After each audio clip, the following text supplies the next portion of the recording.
Your screwdriver with the notch cut into it is wearing thin. How much longer do you think it'll hold before brake springs fly across the shop or back into your face? That's going to hurt when you're working on heavy-duty trucks, tractors, and trailers. Let us tackle the S-Cam brake springs with the right tool.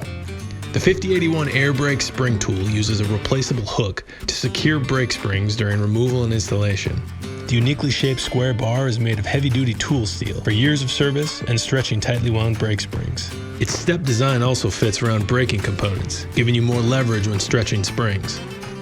Set your spring in the tool's hook, press the end against the axle, and lift up. The spring slides off the hook safely into place. So put down the screwdriver and do it the right way with the 5081 S-Cam air brake spring tool, so you can work smarter, not harder, to beat the flat rate.